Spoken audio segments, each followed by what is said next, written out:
ನಮಸ್ಕಾರ ಸ್ನೇಹಿತರೆ economic survey ಕರ್ನಾಟಕದ ಏನ್ ಮಾಡ್ತಾ ಇದೀವಿ ಆರ್ಥಿಕ ಸಮೀಕ್ಷೆ ಇದು 5ನೇ ಭಾಗ ಕಂಟಿನ್ಯೂ ಮಾಡ್ಕೊಳ್ಳೋಣ. ಪ್ರೀವಿಯಸ್ ಮಾಡಿರ್ತಕ್ಕಂಥ 1 2 3 4 ನೋಡಿಲ್ಲ ನೋಡಿ ಪ್ಲೇ ಲಿಸ್ಟ್ ಇದೆ ನಮ್ದು. ಆ ಪ್ಲೇ ಲಿಸ್ಟ್ ಲಿಂಕ್ ಕೊಡ್ತೀನಿ ನಾನು ನಿಮಗೆ.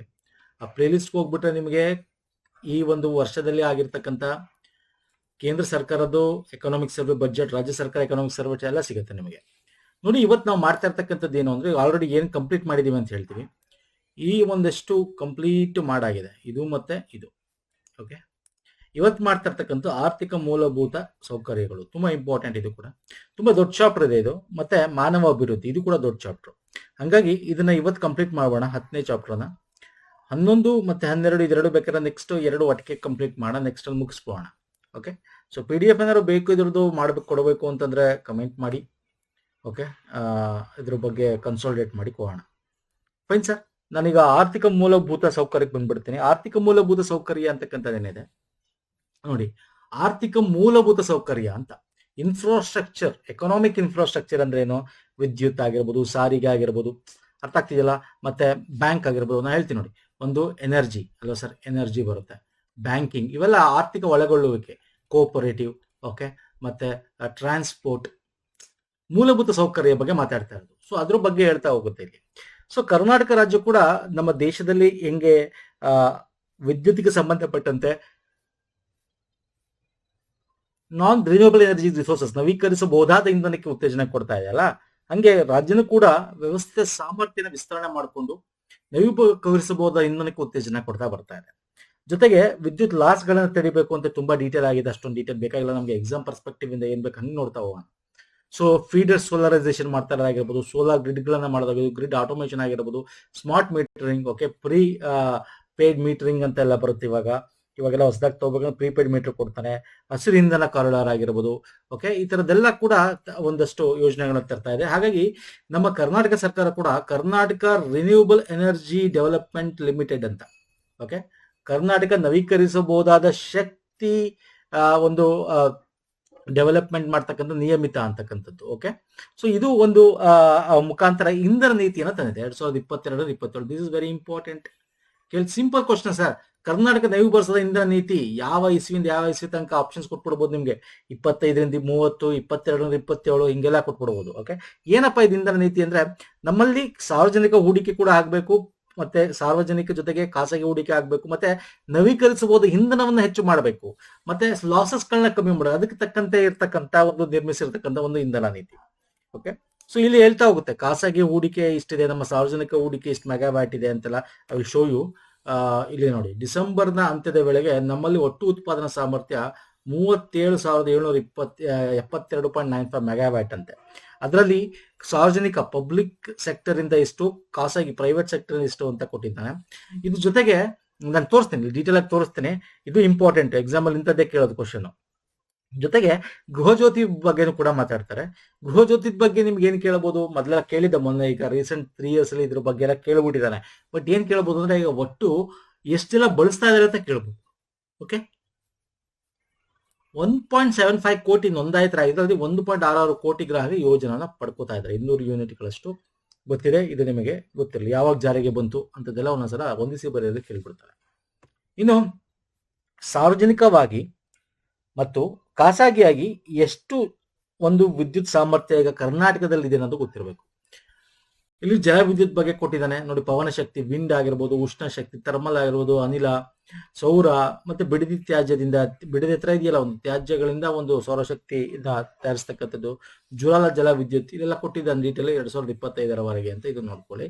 ಇದು ಬಿಟ್ರೆ ನಿಮ್ಗೆ ಡೈರೆಕ್ಟ್ ಆಗಿ ಎಷ್ಟು ಮೆಗಾವ್ಯಾಟ್ ಅಂತ ಕೇಳಕ್ ಹೋಗಲ್ಲ. ಅತ್ಯಂತ ಹೆಚ್ಚು ಎಲ್ಲಿ ಬರುತ್ತೆ ಕರ್ನಾಟಕದಲ್ಲಿ? ಉಷ್ಣ ವಿದ್ಯುತ್ ನೋಡಿ, ಉಷ್ಣ ವಿದ್ಯುತ್ ಗೊತ್ತಿರಲಿ ಅದು.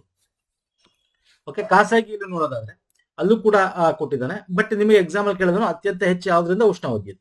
ಇದೊಂದೇ ಅಲ್ಲ, ನಿಮಗೆ ಇದರಲ್ಲಿ ಇನ್ನೂ ಒಂದು ಕೇಳ್ತೇನೆ. ಏನಂದ್ರೆ ಈಗ ರಿನ್ಯೂಬಲ್ ಎನರ್ಜಿ ಬಗ್ಗೆ ಮಾತಾಡ್ತೇನೆ, ನವೀಕರಿಸಬಹುದಾದ ಇಂಧನ. ಅದರಲ್ಲಿ ಯಾವ್ದ್ಯಾವ್ದ್ರಲ್ಲಿ ಎಷ್ಟೆಷ್ಟು ಅಂತ. ಈಗ ಸರ್ಕಾರ ನಿಮಗೆ ನಾನು ಹೇಳಿದ್ದೀನಿ, ನಿಮಗೆ ಕೇಂದ್ರ ಸರ್ಕಾರದ ಯೋಜನೆಗಳನ್ನ ಇಲ್ಲಿ ಕವರ್ ಮಾಡಕ್ ಹೋಗಲ್ಲ. ಕೇಂದ್ರ ಸರ್ಕಾರದ್ದು ಕುಸುಮ್ ಯೋಜನೆ ಆಗಿರ್ಬೋದು, ರೂಫ್ ಟಾಪ್ ಸೋಲಾರ್ ಯೋಜನೆ ಆಗಿರ್ಬೋದು ಅಲ್ವಾ, PM roof top solar subsidy ಯೋಜನೆ ಒಂದಿದೆ ಅಲ್ವಾ, PM ಸೂರ್ಯ ಘರ್ ಯೋಜನಾ ಅಂತ ಕರಿತೀವಿ.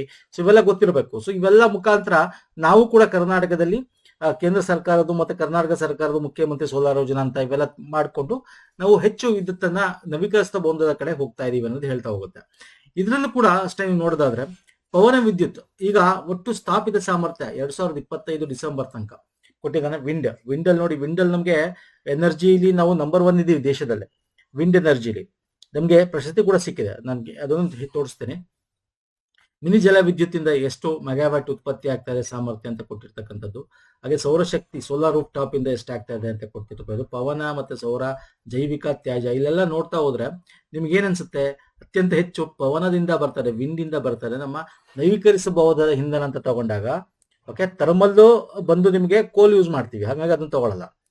ಸೌರಶಕ್ತಿ ಜಲ ವಿದ್ಯುತ್ ಅಲ್ಲಿ ತಗೋತೀವಿ. ಅದು ಬಿಟ್ರೆ ತ್ಯಾಜ್ಯದಿಂದ ಆಗ್ತಾ ಇರ್ತಕ್ಕಂಥದ್ದು ಮತ್ತೆ ವಿಂಡ್ ಎನರ್ಜಿ. ನಮ್ಮಲ್ಲಿ ಟೈಡಲ್ ಇಲ್ಲ ನಮ್ಮಲ್ಲಿ ಅಲ್ವಾ ಸರ್? ಸೊ ಹಾಗಾಗಿ this is most important. Example ಎಂತದ್ದು ಕೇಳ್ತಾನೆ, ನಾನು ಹೈಲೈಟ್ ಮಾಡ್ತಾ ಇರ್ತೀನಿ, ಹೇಳ್ತಾ ಇರ್ತೀನಿ, ಯಾಕಂದ್ರೆ ಕೇಳಿದ್ರೆ ಪ್ರೀವಿಯಸ್ ಇಯರ್ ಅಲ್ಲಿ, ಹಂಗಾಗಿ ಹೇಳ್ತಾ ಇದ್ದೀನಿ ಸ್ನೇಹಿತರೆ. ಸೊ ಪವನ ಶಕ್ತಿ, ವಿಂಡ್ ಎನರ್ಜಿಯಿಂದ ನಾವು ಜಾಸ್ತಿ ಬರ್ತಾ ಇದೆ. ಹಂಗಾಗಿ ನಮ್ಮ 2024-25 ಒಂದು ministry of non renewable energy ವತಿಯಿಂದ ಕರ್ನಾಟಕ ರಾಜ್ಯಕ್ಕೆ ಪವನ ವಿದ್ಯುತ್ ಸ್ಥಾಪಿತ ಸಾಮರ್ಥ್ಯದಲ್ಲಿ ಪ್ರಥಮ ಬಹುಮಾನ ದೊರಕಿರ್ತಕ್ಕಂಥದ್ದು.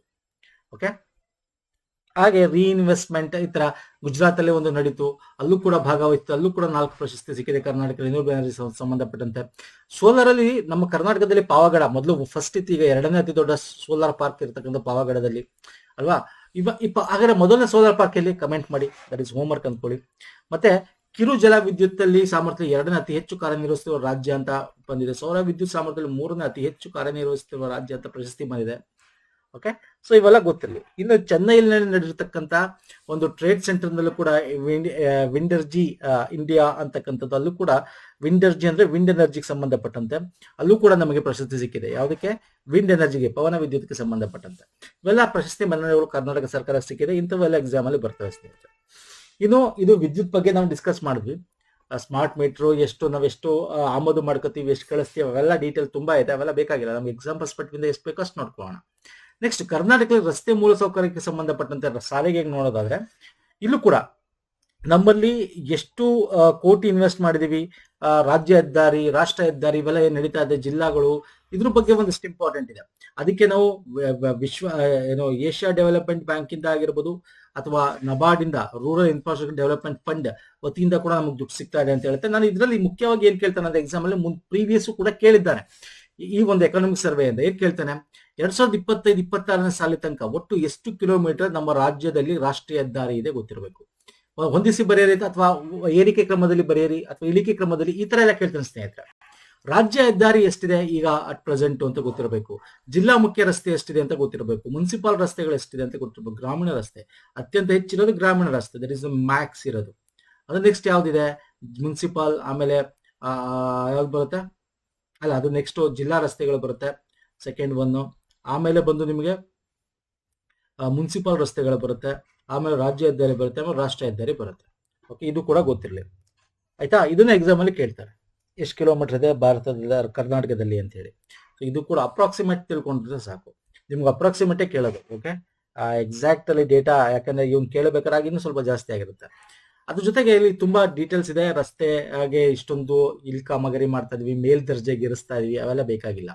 ಇನ್ನು ಅಪಘಾತ ಕಪ್ಪು ಸ್ಥಳಗಳನ್ನ ಸರಿಪಡಿಸುವಿಕೆನ ಮಾಡ್ತಾ ಇದ್ದಾರೆ. ಅಂದ್ರೆ ಎಲ್ಲಿ ಆಕ್ಸಿಡೆಂಟ್ ಆಗುತ್ತೆ, ಬ್ಲಾಕ್ ಸ್ಪಾಟ್ ಅಂತ ಕೇಳ್ತೀವಿ, ಅದನ್ನೆಲ್ಲ ಗುರುತಿಸಿದ್ದಾರೆ ಜಿಲ್ಲಾವಾರುಗಳಲ್ಲಿ. ಎಸ್ಪೆಷಲಿ ರಾಷ್ಟ್ರೀಯ ಹೆದ್ದಾರಿ ವಲಯದಲ್ಲಿ ಬೆಂಗಳೂರು, ದಕ್ಷಿಣ ವಲಯ, ಅಲ್ಲಿ ಇಲ್ಲಿ ಉತ್ತರ ವಲಯ, ಬೆಳಗಾವಿ, ಈ ತರ ಎಲ್ಲಾ ಕಡೆ ಒಂದಷ್ಟು ಗುರುತಿಸಿ ಅದನ್ನ ನಾವು ಸುರಕ್ಷತಾ ಕ್ರಮಗಳನ್ನ ತಗೊಂಡಿದೀವಿ. ಮತ್ತೆ ಏನು ಈ ರಿಫ್ಲೆಕ್ಟರ್ ಟೇಪ್ಗಳು ಬರುತ್ತಲ್ಲ ಅದನ್ನೆಲ್ಲ ಹಾಕ್ತಾ ಇದೀವಿ. ಮತ್ತೆ ಬ್ಯಾಕ್ ಮಿರರ್ ಗಳನ್ನ ಹಾಕ್ತಾ ಇದೀವಿ. ಈ ತರ ಎಲ್ಲ ತುಂಬಾ ಡೀಟೇಲ್ ಇದೆ, ಸುರಕ್ಷತಾ ಕ್ರಮಗಳು. ಸೊ ಅದು ನಮ್ಗೆ ಅಷ್ಟು ಇಂಪಾರ್ಟೆಂಟ್ ಇದೆ ಎಕ್ಸಾಮ್ಗೆ. ಬಟ್ ಈ ಕಪ್ಪು ಬ್ಲಾಕ್ ಸ್ಪಾಟ್ಸ್ ಗಳನ್ನ ಗುರುತಿಸೋದು ತುಂಬಾ ಇಂಪಾರ್ಟೆಂಟ್ ಆಗುತ್ತೆ. ಮತ್ತೆ ಶಾಲೆಗಳ ಸಂಪರ್ಕ ಸೇತುವೆಗೋಸ್ಕರ ಕರಾವಳಿ, ಮಲೆನಾಡು, ಅದೆಲ್ಲ ನಿಮ್ಗೆ ಪಶ್ಚಿಮ ಘಟ್ಟ ಅದೆಲ್ಲ ನಿಮ್ಗೆ ಗೊತ್ತಿದೆ ಎಷ್ಟು ಡಿಫಿಕಲ್ಟಿ ಇದೆ ಇನ್ಫ್ರಾಸ್ಟ್ರಕ್ಚರ್ ಅಂತ.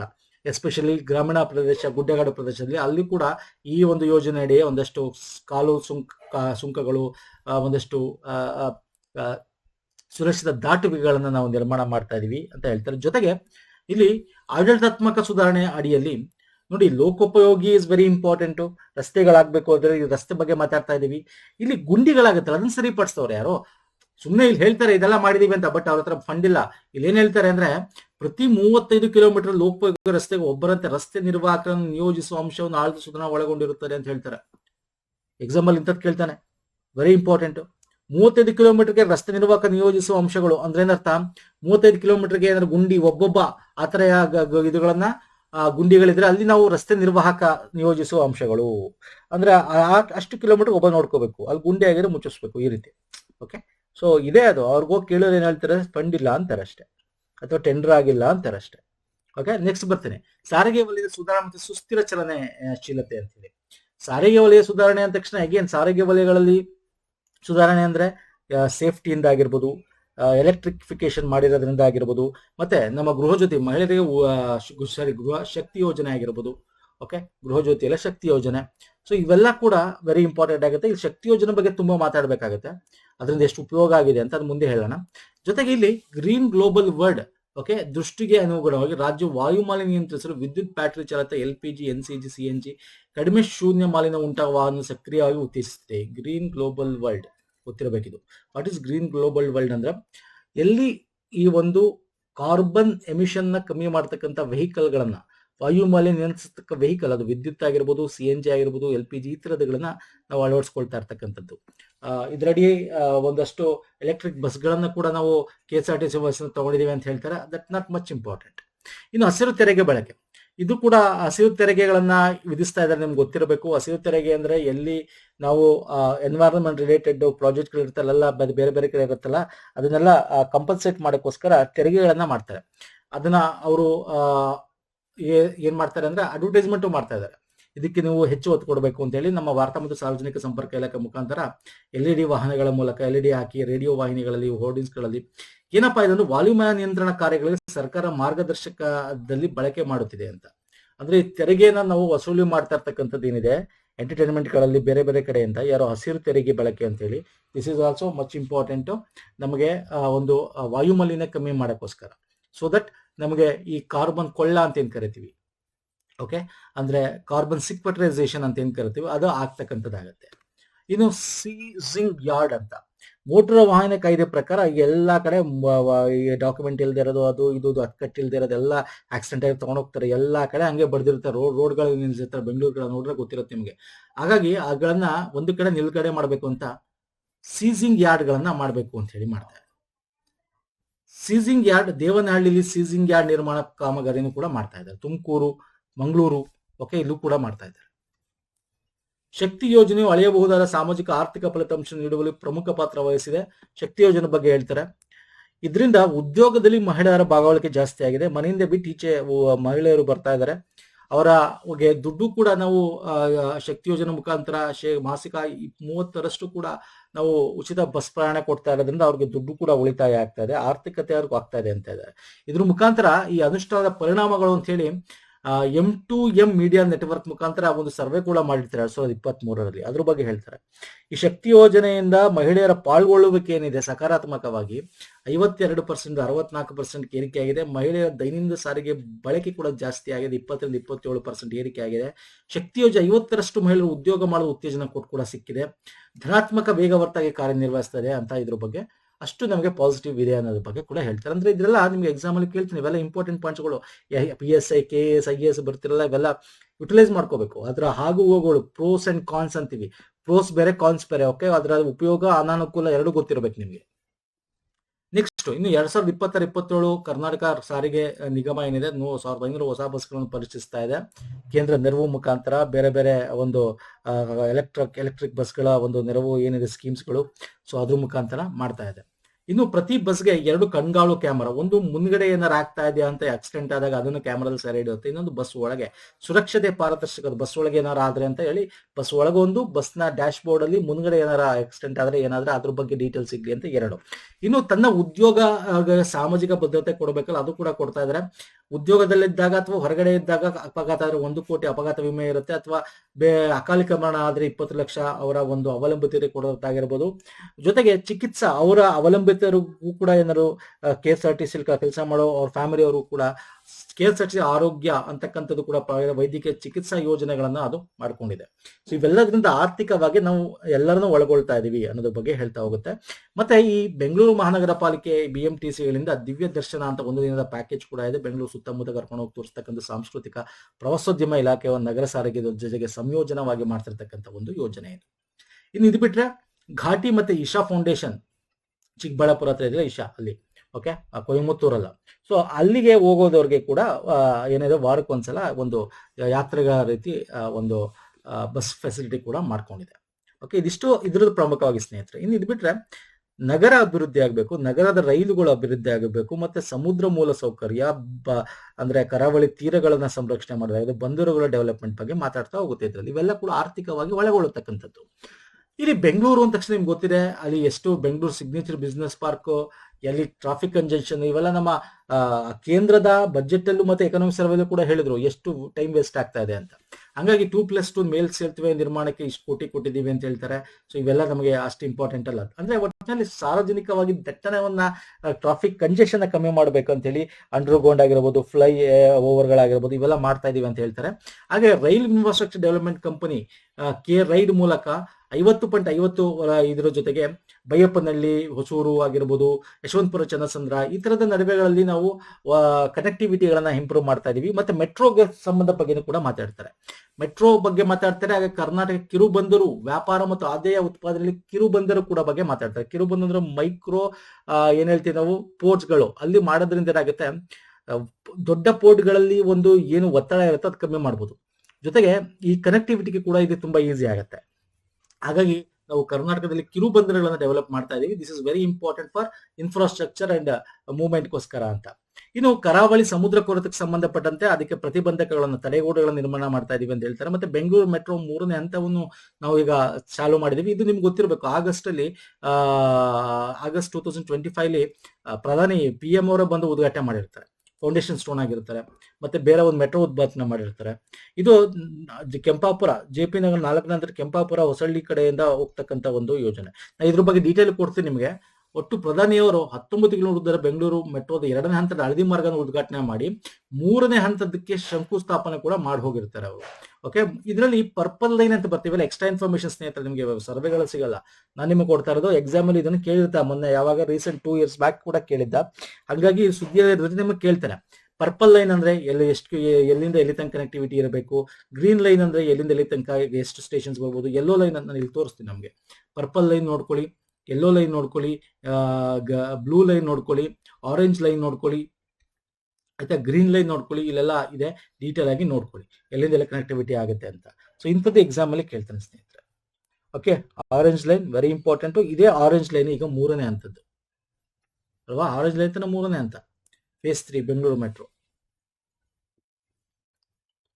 Okay fine sir. ಇನ್ನು ಬಂದರು ಅಭಿವೃದ್ಧಿ, ಜಲಸಾರಿಗೆ ನಾನು ನಿಮ್ಗೆ ಹೇಳಿದೆ, ಬಂದರು ಇಸ್ ವೆರಿ ಇಂಪಾರ್ಟೆಂಟ್. ಇದರಿಂದ ನಾವೇನ್ ಮಾಡ್ಬೋದು ಅಂತಂದ್ರೆ, ನಮ್ಮ ಕರ್ನಾಟಕನ ಮ್ಯಾರಿಟೈಮ್ ಹಬ್ ಆಗಿ ಮಾಡ್ಬೋದು. ಓಕೆ, ಮ್ಯಾರಿಟೈಮ್ ಹಬ್ ಆಗಿ ಮಾಡ್ಬೋದು. ಅಂದ್ರೆ ಬಂದರುಗಳ ಒಂದು ಇದನ್ನ ನಾವು ಹಬ್ ಆಗಿ ಮಾಡಿದಾಗ ಹೊರ ದೇಶದಿಂದ ಏನೇ ಬಂದ್ರು ನಾವು ಇಲ್ಲಿ ಇಳಿಸ್ತಕ್ಕಂಥದ್ದು ನಮ್ಮ ಒಂದು ಇದಕ್ಕೆ ಹೆಲ್ಪ್ ಆಗುತ್ತೆ. ಇದು ಇನ್ಫ್ರಾಸ್ಟ್ರಕ್ಚರ್ ಕೂಡ ಡೆವಲಪ್ ಮಾಡೋದ್ರಿಂದ ಆರ್ಥಿಕತೆ ಕೂಡ ಜಾಸ್ತಿ ಆಗುತ್ತೆ. ನೀಲಿ ಆರ್ಥಿಕತೆ, ಬ್ಲೂ ಎಕಾನಮಿ ನಮ್ಮಲ್ಲಿ ಹೆಚ್ಚು ಮಾಡ್ಕೋಬಹುದು ದೇಶದಲ್ಲಿ, ಯಾಕಂದ್ರೆ ನಮ್ದು ಕರಾವಳಿ ತೀರ ಇರತಕ್ಕಂಥ ರಾಜ್ಯ. ಸೊ ಇದರ ಮಿಷನ್ ಅಡಿಯಲ್ಲಿ ಖಾಸಗಿ ಸಹಭಾಗಿತ್ವದಲ್ಲಿ ಪ್ರೈವೇಟ್ ಪಬ್ಲಿಕ್ ಪಾರ್ಟ್ನರ್ಶಿಪ್ ಅಲ್ಲಿ ಇದಕ್ಕೆ ದುಡ್ಡುಗಳನ್ನ ಕೊಡ್ತಾ ಇದೀವಿ. ಕಿರುಬಂದರುಗಳನ್ನ, ಗ್ರೀನ್ ಫೀಲ್ಡ್ ಬಂದರುಗಳನ್ನ ಅಭಿವೃದ್ಧಿ ಮಾಡ್ತಾ ಇದೀವಿ. ಗ್ರೀನ್ ಫೀಲ್ಡ್ ಬಂದಿರೋದು ಗೊತ್ತಲ್ಲ, ಅಲ್ಲಿಂದ ಈ ಒಂದು ಟಗ್ ಬೋಟ್ಸ್ ಅಂತ ಬರುತ್ತೆ, ಅವೆಲ್ಲ ನಾವು ಗ್ರೀನ್ ಎನರ್ಜಿನ ಯೂಸ್ ಮಾಡಿ ಮಾಡ್ತಕ್ಕಂಥದ್ದು. ಮತ್ತೆ ಅಲ್ಲಿಂದ ಟ್ರಾನ್ಸ್ಪೋರ್ಟೇಷನ್ ಆಗೋದು ಕೂಡ ಗ್ರೀನ್ ಎನರ್ಜಿ ಯೂಸ್ ಮಾಡಿ ಮಾಡ್ತಕ್ಕಂಥದ್ದು. ಅಂದ್ರೆ ಅಂದ್ರೆ ಪೆಟ್ರೋಲಿಯಂ ಪ್ರಾಡಕ್ಟ್ಸ್ ಬಿಟ್ಟು ಬೇರೆ ಎನರ್ಜಿನ ಯೂಸ್ ಮಾಡ್ತಕ್ಕಂಥದ್ದು ನಾವು ಗ್ರೀನ್ ಫೀಲ್ಡ್ ಅಂತ ನಾವು ಕರಿತಕ್ಕಂಥದ್ದು. ಓಕೆ, ಸೊ ಇದೆಲ್ಲ ನೋಡ್ಕೊಳ್ಳಿ, ಇವೆಲ್ಲ ನಿಮಗೆ ಎಸ್ಸೆಗಳಲ್ಲಿ ಹೆಲ್ಪ್ ಆಗುತ್ತೆ. ಇನ್ನು ಇದು ಬಿಟ್ರೆ ನಮಗೆ ಪ್ರಮುಖವಾಗಿ ಇನ್ನೊಂದು ಮೇನ್ ಇಂಪಾರ್ಟೆಂಟ್ ಯಾವುದು ಅಂದ್ರೆ ಹಣಕಾಸು ಸೇರ್ಪಡೆ ಮತ್ತು ಸಹಕಾರ ಮೂಲಸೌಕರ್ಯ. ಅಂದ್ರೆ ಸಹಕಾರದಲ್ಲಿ ಸೆಲ್ಫ್ ಹೆಲ್ಪ್ ಗ್ರೂಪ್ಸ್ ಬಗ್ಗೆ ಮಾತಾಡ್ತಾರೆ, ಇವೆಲ್ಲ ನಾವು ಬಜೆಟ್ ಅಲ್ಲಿ ಓದಿವಿ, ಅಲ್ಲಿ ನೋಡ್ಕೊಳ್ಳಿ ಸಾಕು. ಬಜೆಟ್ ಅಲ್ಲಿ ಇಲ್ಲಿ ಪ್ರಮುಖವಾಗಿ ಒಂದು 2-3 ಪಾಯಿಂಟ್ ಹೇಳ್ತೀನಿ, ಅದನ್ನ ನೋಡ್ಕೊಳ್ಳಿ. ಒಂದು, ಬ್ಯಾಂಕಿಂಗ್ ಬಗ್ಗೆ ಕೇಳ್ತಾರೆ. ಕರ್ನಾಟಕದ ಬ್ಯಾಂಕಿಂಗ್ ವ್ಯವಸ್ಥೆ ವೆರಿ ಇಂಪಾರ್ಟೆಂಟ್. ಹಣಕಾಸು ಸೇರ್ಪಡೆ ಅಂದ್ರೆ ಬ್ಯಾಂಕಿಂಗ್ ಕೋಆಪರೇಟಿವ್ ಇರಲೇಬೇಕು ಅಲ್ಲಿ. ಅದಿದ್ರೆ ತಾನೇ ನಾವು ಪ್ರತಿಯೊಂದು ಗ್ರಾಮದವರು ಕೂಡ ಆರ್ಥಿಕವಾಗಿ ಮತ್ತೆ ಬ್ಯಾಂಕಿಂಗ್ ವ್ಯವಸ್ಥೆಯಲ್ಲಿ ಅವ್ರು ಒಳಗೊಳ್ಬೇಕು ಆಗೋದಕ್ಕೆ ಸಾಧ್ಯ ಆಗುತ್ತೆ. ಹಂಗಾಗಿ ನಾವು ಬ್ಯಾಂಕಿಂಗ್ ವ್ಯವಸ್ಥೆ ಎಲ್ಲಾಗಲ್ಲ ಅಲ್ಲಿ ನಾವು ಏನೋ ಪ್ರೈಮರಿ ಅಗ್ರಿಕಲ್ಚರಲ್ ಕೋಆಪರೇಟಿವ್ ಸೊಸೈಟಿಗಳನ್ನ ತೆಗೆದಿದ್ದೀವಿ. ಅದ್ರ ಜೊತೆ ಅದರಲ್ಲಿ ಬೇರೆ ಬೇರೆ ಇದೆ. ಅದರಲ್ಲಿ ಸಾವಯವ ಸಂಘಗಳಾಗಿರ್ಬೋದು, ರಫ್ತು ಸಂಘಗಳಾಗಿರ್ಬೋದು, ರಾಷ್ಟ್ರೀಯ ಬೀಜ ಸಹಕಾರಿ ಸಮಿತಿಯ ಒಂದು ಕೋಆಪರೇಟಿವ್ ಸಂಘಗಳಾಗಿರ್ಬೋದು. ಸೊ ಈ ತರ ವಿವಿಧ ಕೋಆಪರೇಟಿವ್ ಪ್ರೈಮರಿ ಅಗ್ರಿಕಲ್ಚರ್ ಪತ್ತಿನ ಸಹಕಾರ ಸಂಘಗಳು ಅಂತ ಏನ್ ಕರಿತೀವಲ್ಲ, ಅದನ್ನು ಕೂಡ ನಾವು ಇಲ್ಲಿ ಮಾಡ್ತಾ ಇದೀವಿ ಅಂತ ಹೇಳ್ತಾರೆ. ಜೊತೆಗೆ ಕರ್ನಾಟಕದಲ್ಲಿ ಎಷ್ಟು ಬ್ರಾಂಚಸ್ಗಳಿದೆ ನಮ್ಗೆ ಗೊತ್ತಿದೆ, ಎಲ್ಲಾ ಎಕ್ಸಾಮ್ ಅಲ್ಲಿ ಕೇಳ್ತಾ ಇದ್ದಾನೆ. ಗ್ರೂಪ್ ಸಿ ಆಗಿರ್ಬೋದು, ನಿಮಗೆ ಗ್ರೂಪ್ ಬಿ ಆಗಿರ್ಬೋದು, GK ಸಿಲೆಬಸ್ ಎಲ್ಲ ಇದೆ. ಹಂಗೆ ಕೋಪರೇಟಿವ್ ಸಿಲೆಬಸ್ ಇದೆ. ಒಟ್ಟು ಕರ್ನಾಟಕದಲ್ಲಿ ಎಷ್ಟು ವಾಣಿಜ್ಯ ಬ್ಯಾಂಕ್ಗಳಿವೆ? ಓಕೆ, 2025 ತನಕ 33 ಇದೆ, ಗೊತ್ತಿರಲಿ. ಪ್ರಾದೇಶಿಕ, okay, RRB regional rural bank ಅಂತೀವಿ. ಈಗ ಎರಡು ಇದು ಮರ್ಜ್ ಆಯ್ತು, ನಿಮ್ಗೆ ಗೊತ್ತಲ್ಲ, 2 years ಬ್ಯಾಕ್ ಅದು ಗೊತ್ತಿರಬೇಕು. ಸೊ ಅದು ಒಂದಿದೆ ಈಗ ಭಾರತದಲ್ಲಿ, ಅಂದ್ರೆ ಕರ್ನಾಟಕದಲ್ಲಿ, ಕರ್ನಾಟಕ ಗ್ರಾಮೀಣ ಬ್ಯಾಂಕು. ಹಾಗೆ ಕರ್ನಾಟಕ ರಾಜ್ಯ ಕೃಷಿ ಗ್ರಾಮೀಣ ಅಭಿವೃದ್ಧಿ ಬ್ಯಾಂಕ್ ಎಷ್ಟಿದೆ? DCC ಬ್ಯಾಂಕ್, ವೆರಿ ಮೊನ್ನೆ ಕೇಳಿದೆ ಇದು ಎಕ್ಸಾಮ್ ಅಲ್ಲಿ. DCC ಬ್ಯಾಂಕ್ ಅಲ್ಲಿ ಕೇಳಿದ, GK ನಮ್ಮ KPSC ಕೂಡ ಕೇಳ್ತಾನೆ ಇದನ್ನೆಲ್ಲ. ಸೊ 21 DCC ಬ್ಯಾಂಕ್ಸ್ ಇದೆ ನಮ್ಮ ಕರ್ನಾಟಕದಲ್ಲಿ. ಕರ್ನಾಟಕ ಕೈಗಾರಿಕಾ ಸಹಕಾರ ಬ್ಯಾಂಕ್ ಒಂದಿದೆ, ಸಣ್ಣ ಹಣಕಾಸು ಸ್ಮಾಲ್ ಫೈನಾನ್ಸ್ ಬ್ಯಾಂಕ್ ಒಂದಿದೆ, ಪೇಮೆಂಟ್ ಬ್ಯಾಂಕ್ 3 ಇದೆ, ಸ್ಥಳೀಯ ಪ್ರಾದೇಶಿಕ ಬ್ಯಾಂಕ್ ಇದೆ, ಕರ್ನಾಟಕ ರಾಜ್ಯ ಹಣಕಾಸು ಸಂಸ್ಥೆ ಎಷ್ಟಿದೆ? ಇವೆಲ್ಲ ಕೂಡ ವೆರಿ ಇಂಪಾರ್ಟೆಂಟ್ ಆಗುತ್ತೆ ನಮ್ಮ ಬ್ಯಾಂಕಿಂಗ್ ವ್ಯವಸ್ಥೆಗಳನ್ನ ಬಲಪಡಿಸೋಕ್ಕೋಸ್ಕರ. ಸೊ ಆ ಡೀಟೇಲ್ ಕೂಡ ಕೊಟ್ಟಿದ್ದಾರೆ ಸ್ನೇಹಿತರೆ, ಇದು ನೋಡ್ಕೊಳ್ಳಿ, ಸಂಖ್ಯೆಗಳು ಇಂಪಾರ್ಟೆಂಟ್ ಆಗುತ್ತೆ. ಓಕೆ, ಸೊ ಇನ್ನು ಗ್ರಾಮ ವಿಕಾಸ ನಿಧಿ, ಯಾಕೆ ಗ್ರಾಮೀಣ ನಾವು ಬೆಳೆಸಬೇಕು ಅಂದ್ರೆ ಗ್ರಾಮ ವಿಕಾಸ ಆಗ್ಬೇಕು ಅಂತ ಹೇಳಿ ಒಂದಷ್ಟು ದುಡ್ಡನ್ನ ಕೊಡ್ತಾ ಇದ್ದಾರೆ. MSMEಗಳ ಉಪಕ್ರಮ ಅಂತ, MSMEಗಳನ್ನು ಪ್ರೋತ್ಸಾಹ ಮಾಡಬೇಕು ಒಂದ್ ಕಡೆ. ಮಾರುಕಟ್ಟೆಗಳ ನೋಡಿ, MSME ಅಂದ ತಕ್ಷಣ ನಿಮಗೆ ಅದೊಂದಿದ್ರೆ ಆಗಲ್ಲ, ಅಲ್ಲಿಂದ ಮಾರ್ಕೆಟಿಂಗು ಇರಬೇಕು. ಹಾಗಾಗಿ ಮೂಲಸೌಕರ್ಯಗಳನ್ನ ಬಲಪಡಿಸೋ ಸ್ವಸಹಾಯ ಸಂಘಗಳು, ರೈತ ಉತ್ಪಾದಕ ಸಂಘಗಳು, ಫಾರ್ಮಲ್ ಪ್ರೊಡ್ಯೂಸರ್ ಆರ್ಗನೈಸೇಷನ್ ಅಂತ ಏನ್ ಕರಿತೀವಿ, ಅದ್ರ ಮುಖಾಂತರ ಸಂತೆಗಳು ಮಾಡೋದಾಗಿರ್ಬೋದು, ಗ್ರಾಮೀಣ ಸಂತೆಗಳು, ಗ್ರಾಮೀಣ ಮಾರಾಟ ಮಳಿಗೆಗಳನ್ನು ತೆಗೆಸೋದಾಗಿರ್ಬೋದು, ಈ ತರ ಎಲ್ಲ ಕೂಡ ಮಾಡ್ತಾ ಇದ್ದಾರೆ. ಮತ್ತೆ ಇಲ್ಲಿ ಕೌಶಲಾಭಿವೃದ್ಧಿ, ಸ್ಕಿಲ್ ಡೆವಲಪ್ಮೆಂಟ್, ಯುವಕರಿಗೆ, ಮಹಿಳೆಯರಿಗೆ, ಬರೀ ಗ್ರಾಮೀಣ ಒಂದೇ ಅಲ್ಲ, ಗ್ರಾಮ ವಿಕಾಸ ಅಂದ್ರೆ ಕೃಷಿ ಒಂದೇ ಅಲ್ಲ, ಅಲ್ಲಿ ನೇಯ್ಗೆ ಆಗಿರ್ಬೋದು, ಸೋಲಾರ್ ಪ್ಯಾನಲ್ ಬಗ್ಗೆ ಆರೋಗ್ಯ, ಕಂಪ್ಯೂಟರ್, ಕೃಷಿ ಯಂತ್ರೋಪಕರಣ, ಬ್ಯಾಂಕಿಂಗ್, ಹಣಕಾಸು ಸೇವೆ, ಈ ತರ ಬೇರೆ ಬೇರೆ ವಿಷಯಗಳಲ್ಲಿ ಅವ್ರ ಸ್ಕಿಲ್ ಡೆವಲಪ್ಮೆಂಟ್ ಮಾಡೋದಾಗಿರ್ಬೋದು. ಮತ್ತೆ ಕೃಷಿಯೇತರ ಉತ್ಪಾದಕ ಸಂಸ್ಥೆಗಳನ್ನ ತೆಗಿತಕ್ಕಂಥದ್ದಾಗಿರ್ಬೋದು. ಇವೆಲ್ಲ ಸ್ಕಿಲ್ ಡೆವಲಪ್ಮೆಂಟ್ ಮೇಲೆ ಬರೀ ಕೃಷಿಗೆ ಸಂಬಂಧಪಟ್ಟಂತೆ ಫಾರ್ಮರ್ ಪ್ರೊಡ್ಯೂಸಿಂಗ್ ಆರ್ಗನೈಸೇಷನ್ ಇದ್ರೆ ಆಗಲ್ಲ, ಮೀನುಗಾರಿಕೆ ಸಂಬಂಧಪಟ್ಟಂತೆ ಇರಬೇಕು, ಮತ್ತೆ ಕರಕುಶಲ ವಸ್ತುಗಳಿಗೆ ಸಂಬಂಧಪಟ್ಟಂತೆ ಒಂದು ಮಾಡೋದಾಗಿರ್ಬೋದು. ಯಾಕಂದ್ರೆ ಅದನ್ನೆಲ್ಲ ಅವ್ರು ಪ್ರೊಕ್ಯೂರ್ ಮಾಡ್ಕೊಂಡು ಮಾರಾಟಕ್ಕೆ ತರಬೇಕಾಗುತ್ತೆ. ಸೊ ಈ ತರ ಬೇರೆ ಬೇರೆ ಮಾಡೋದಾಗಿರ್ಬೋದು, ಇವೆಲ್ಲ ಕೂಡ ಇದ್ರಲ್ಲಿ ನಾವು ಕೈಗೊಳ್ತಾ ಇದೀವಿ. ಮತ್ತೆ ಯೋಜನಾ ಮೂಲಕ ಯೋಜನೆಗಳನ್ನ ತಂದು ನಾವು ಇದನ್ನ ಮೂಲಸೌಕರ್ಯ ಡೆವಲಪ್ ಮಾಡ್ತಾ ಇದೀವಿ.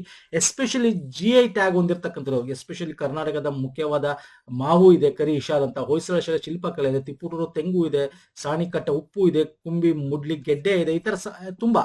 ಓಕೆ, ನಿಂಬೆಹಣ್ಣು UK ಹೋಯ್ತು ನಮ್ದು ಅಲ್ವಾ, ಕುಂಡಿನ ಯಾವ್ದು ನಿಂಬೆಹಣ್ಣು ಹೇಳಿ ನೋಡೋಣ, GI ಟ್ಯಾಗ್ ಇರ್ತಕ್ಕಂಥದ್ದು, ಅದು UK ಎಕ್ಸ್ಪೋರ್ಟ್ ಮಾಡಿದೀವಿ. ಈ ತರದನ್ನೆಲ್ಲ ಇಟ್ಕೊಂಡು ನಾವು ಮಾಡ್ತಾ ಇರ್ತಕ್ಕಂಥದ್ದು. ಓಕೆ, ಇಳಿಕಲ್ ಸೀರೆ ಆಗಿರ್ಬೋದು, ಮತ್ತೆ ಚನ್ನಪಟ್ಟಣದ ಗೊಂಬೆಗಳಾಗಿರ್ಬೋದು. ಸೊ ಇವೆಲ್ಲ ವೆರಿ ಇಂಪಾರ್ಟೆಂಟ್ ಸ್ನೇಹಿತರೆ. ಸೊ ಇದ್ರ ಜೊತೆಗೆ ನಬಾರ್ಡ್ ಮೂಲಸೌಕರ್ಯ ಅಭಿವೃದ್ಧಿ ನಾವು, ಓಕೆ, ನಬಾರ್ಡ್ಗಳಿಂದ ಮೂಲಸೌಕರ್ಯಗಳನ್ನ ಬೇರೆ ಬೇರೆ ಜಿಲ್ಲೆಗಳಲ್ಲಿ ಅಭಿವೃದ್ಧಿಗೋಸ್ಕರ, ಕುಡಿಯೋ ನೀರಿಗೋಸ್ಕರ, ಅಭಿವೃದ್ಧಿಗೋಸ್ಕರ ಹಣನು ಕೂಡ ನಾವು ತಗೋತಾ ಇದೀವಿ. ಹಾಗೆ ರೂರಲ್ ಇನ್ಫ್ರಾಸ್ಟ್ರಕ್ಚರ್ ಫಂಡ್ಗಳ ಮುಖಾಂತರ ಕೂಡ ನಾವು ಡೆವಲಪ್ ಮಾಡಕ್ಕೆ ವಲಯವಾರು, ಕೃಷಿಗೆ ಇಷ್ಟು, ಗ್ರಾಮೀಣ ಸಂಪರ್ಕಕ್ಕೆ ಇಷ್ಟು ಅಂತ ಕೊಡ್ತಾ ಇದೀವಿ ಅಂತ ಇದ್ರ ಬಗ್ಗೆ ಹೇಳ್ತಾ ಹೋಗ್ತಾರೆ. ಇನ್ನು ಬ್ಯಾಂಕಿಂಗ್ ಬಗ್ಗೆ ತುಂಬಾ ಇದೆ, ಪ್ರಯಾರಿಟಿ ಸೆಕ್ಟರ್ ಅಂತ ಏನ್ ಕರಿತೀವಿ, ಇಷ್ಟು ಕೊಡ್ತಾ ಇದ್ರೆ ಸಾಲ, ಅವೆಲ್ಲ ಇಂಪಾರ್ಟೆಂಟ್ ಅಲ್ಲ. ಓಕೆ, ನಾನು ಇಲ್ಲಿ ಏನ್ ಕೊಟ್ಟಿದ್ದು ದಟ್ ಇಸ್ ಮಚ್ ಇಂಪಾರ್ಟೆಂಟ್ ಸ್ನೇಹಿತರೆ. ಇನ್ನು ನೆಕ್ಸ್ಟ್ 2 ಚಾಪ್ಟರ್ ನೆಕ್ಸ್ಟ್ ವಿಡಿಯೋ ಮುಗಿಸೋಣ. ಈ ವಿಡಿಯೋದಲ್ಲಿ ಏನ್ ಇಂಪಾರ್ಟೆಂಟು ಪಾಯಿಂಟ್ಗಳು, ಸ್ಕೀಮ್ಸ್, ಕರ್ನಾಟಕ ಸಂಬಂಧಪಟ್ಟದ್ದು ಏನ್ ಇಂಪಾರ್ಟೆಂಟು ಅದನ್ನ ನಾನು ಕವರ್ ಮಾಡಿದ್ದೀನಿ ಸ್ನೇಹಿತರೆ. ಎಕ್ಸಾಮ್ ಪರ್ಸ್ಪೆಕ್ಟಿವ್ ಇಂದ ಮಾಡ್ತಾ ಇರೋದು ಅದ್ರ ಪ್ರಕಾರ, ಮತ್ತೆ essay ಬರೆಯಕ್ಕೆ ಅದ್ರ ಪ್ರಕಾರ. This is much enough. Okay, like ಮಾಡಿ, ಶೇರ್ ಮಾಡಿ, ಸಬ್ಸ್ಕ್ರೈಬ್ ಮಾಡ್ಕೊಂಡು ಮಾಡಿ. ನಮ್ಮ ಟೆಲಿಗ್ರಾಮ್, ಇನ್ಸ್ಟಾಗ್ರಾಮ್ ಫಾಲೋ ಮಾಡ್ಕೊಂಡಿಲ್ಲ ಮಾಡಿ, ಲಿಂಕ್ ಡಿಸ್ಕ್ರಿಪ್ಷನ್ ಬಾಕ್ಸ್ ಅಲ್ಲಿ ಇದೆ.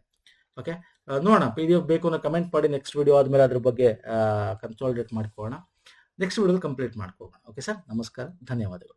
ಲಾಸ್ಟ್ ವಿಡಿಯೋ ನೋಡಿಲ್ಲ ನೋಡಿ, ಯಾಕಂದ್ರೆ ಸೆಲ್ಫ್ ಹೆಲ್ಪ್ ಇದು ಯಾವುದೋ sustainable development goal, SDG goals ಬಗ್ಗೆ ಇದೆ. That is much most important. Okay, last video ನೋಡಿಲ್ಲ ನೋಡಿ ಸ್ನೇಹಿತರೆ.